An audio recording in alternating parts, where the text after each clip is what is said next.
some 20 or 30 years ago, I went to a bank, and when I went to the bank, they did a net worth on me. They wanted to buy a house, and I needed $3,000 to purchase a house.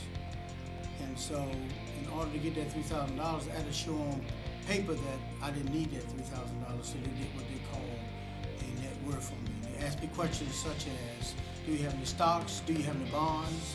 I didn't have any of that. They asked me, do you have any collectibles? Like stamp collection, coin collection, art collection. At that time, I didn't have any of those things.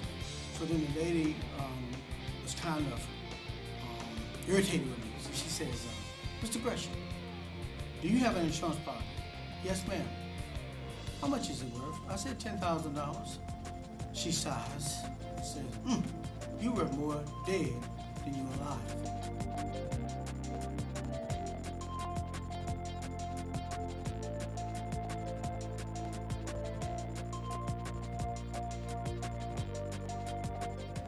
Prior to the previous event at the bank, Gresham began the coin stamp collecting idea right after graduating from St. Augustine College in Raleigh, North Carolina.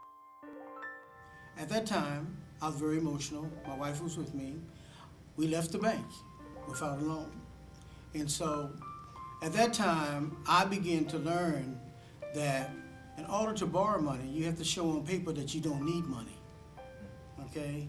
And also at that time, I began to learn about collecting stamps and the value of stamps, and thus put me in the position now to be a collector. But also what makes it so unique, I learned about my people and other people in American history through collecting stamps. When Sherrod Gresham decided to put forth the effort to collect stamps, people weren't so polite. Most folks thought that I was crazy. You know, why would you want to collect stamps? Why would you want to collect coins? Why are people paying for money? Why would people want to buy stamps? Coins in terms of history goes way back. All of your presidents of the United States are on a coin or on your paper money. And they're on there because of their contributions to American history. Also, commemorative means if that person is honored on that, commemorative means that they are honored or commemorated because of their contribution to American history. So your presidents are on coins and currency. You have African Americans that are on medals. Some of those are Jackie Robinson, Rosa Parks. Rosa Parks was called the Moses of her people in the modern day. Okay, when she sat down on the bus and refused to do that, that started the civil rights movement. So she's honored on a medal.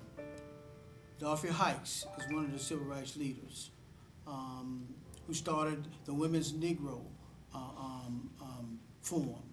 And so you have quite a few African Americans in terms of going way back on currency. You have Jackie Robinson, for example, on a coin. He's on a silver dollar commemorated because it's his breaking the barrier on baseball. That came out in 1997. 25 years of collecting stamps and coins, Gresham has widened his outlook of the African American culture.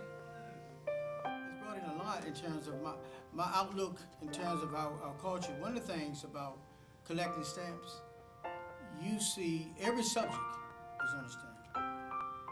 Okay, so if you want to know about the civil rights movement as it relates to our people, there is a stamp called To Form a More Perfect Union. One of the stamps in that collection is the Little Rock Nine. In 1957, they integrated the schools in Arkansas. There's a stamp to talk about and honor their courageous effort in integrating the schools in 1957. You have the Selma March that happened in Georgia. In Alabama. Okay, there's a stamp honoring that march. You have the Voting Rights Act. There's a guy on a stamp has voting written on his forehead, but that is significance for the Voting Rights Act. Many years of collecting, Sherrod has encountered numerous reactions, mostly negotiators that weren't too aware of who they were dealing with. Folks are always trying to buy them for less than what they're worth. And sometimes I just give stamps away because I want folks to be involved in it. Sometimes it's not all about the money. It's about collecting and being consistent in terms of collecting. And it's also about being able to teach, because when you're consistent and you love something so much, like I love collecting coins and collecting stamps, the money will come. Sherrod's book was written to educate biophiles and to promote stamp collecting of African Americans on stamps, postcards, and first day covers. My book on African Americans on U.S. currency and numismatic material, which means coins and medals, was written to inform people of the contributions of African Americans. Particularly, there were 5 black signers right after Reconstruction. We had the Civil War. After the Civil War was Reconstruction. But during the Civil War, they had what we call Confederate currency and Southern currency, and which were called obsolete notes. On these notes were slave vignettes. These were slaves that were on Confederate money and on monies that were in southern states, showing people all of the different contributions that African Americans made to American history through the work. So for an example, on a Confederate note, you may see a vignette of slaves working in the cotton field. You might see slaves priming tobacco. You might see slaves pulling weeds. But all of this was on Confederate notes. Okay, I felt strongly that our people need to see that, because we're not lazy and shiftless. Look at all this work we do. For commemorations of the stamps, Sherrod makes quips to also help us remember. President Obama became president in 2008. And as a result of that, countries around the world began to put him on stamps from their country. One of the things in America, you can only be on a stamp or currency after you are deceased. If you're president and you're deceased, you can go on the stamp immediately.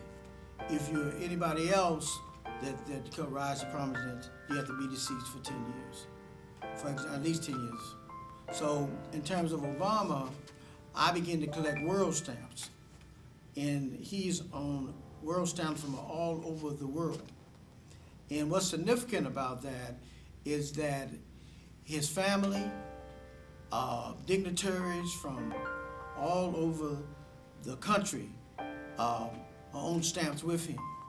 As a collector of stamps for approximately 18 years, Sherrod has realized that he could reach youths and adults in creative ways by helping them learn their heritage through presentation of stamp collecting. One way I reach young people is that I do go to the schools. When I go to the schools, I do talk about the stamps, and then I make stamp bookmarkers, and I give them out, and I have a little short bio at the end of the stamp telling you about that person. That way, I get them more collectible. I do a lot of giveaways. Like, for example, if I start a collection, I say, who is a serious collector in here? Who want to collect? And they said, me. And I said, well, okay, here's a way to get started. So I give them little starter kits.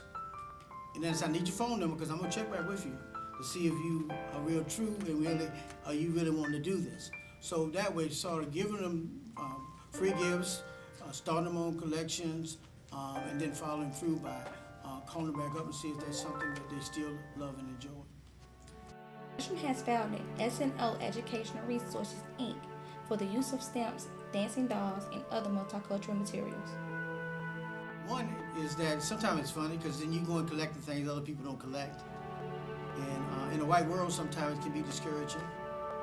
But if you keep your mind on the prize and you want to continue to collect regardless of what's out there, you can do it. And that's what I've done. I can continue to collect our artifacts, because our artifacts are important. And one of the things that I believe in terms of generational, whether people discover that this is important during my time, or whether they discover that it's important after my time, my job is to put something together that it can be generational to generational and share with people past me.